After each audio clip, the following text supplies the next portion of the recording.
खुसी दुःख पीडालाई व्यक्त गर्नको लागि भावनात्मक रूपमा शायरी शायरी भनेपछि यसको कुनै शीर्षक हुँदैन। यो पनि विद्यार्थी भाइबहरुलाई जानकारी होस्। सुनौ है।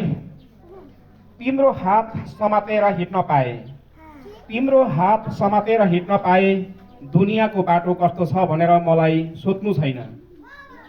तिम्रो हात समातेर हिँड्न पाए, दुनियाँको बाटो कस्तो छ भनेर मलाई सोध्नु छैन।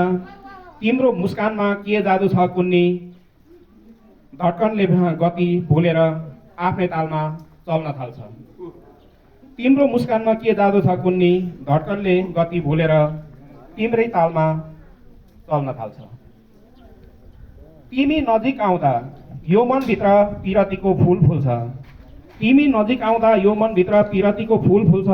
अङ्गालोले बेरी दिँदा चाहनाहरू मुस्कुराउँछन्। अङ्गालोले बेरी दिँदा चाहनाहरू मुस्कुराउँछन्। मेरो हरेक प्रार्थनामा तिम्रो मात्र नाम जप्छु। तिम्रो हरेक प्रार्थनामा तिम्रो मात्र नाम जप्छु। किनकि मेरा हरेक चाहनाहरू तिमीबाटै पूरा हुन्छ। किनकि मेरा हरेक चाहनाहरू तिमीबाटै पूरा हुन्छ।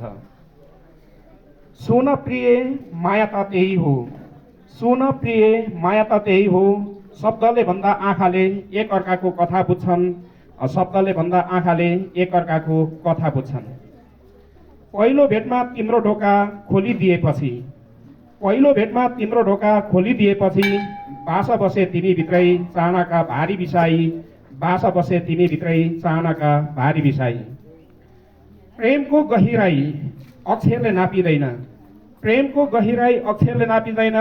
बरु मापन गर्न सक्ला मौन आँसुले, बरु मापन गर्न सक्ला मौन आँसुले। धन्यवाद विद्यार्थी। शायरी भनेको कस्तो हुँदो रहेछ भन्ने विषयमा तिमीहरूलाई मैले केही यो शायरी नै पढेर सुनाएँ।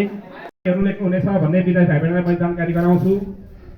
अब केही गजल र यस्तो भयो भने यो चाहिँ चुक मिलेको छ, यो चाहिँ ठ्याक्कै के हो त भन्दा चाहिँ यो भन्ने विषयमा चाहिँ म 2 लाइनको कविता लेख्दा अर्को दिल किन रोज्नु।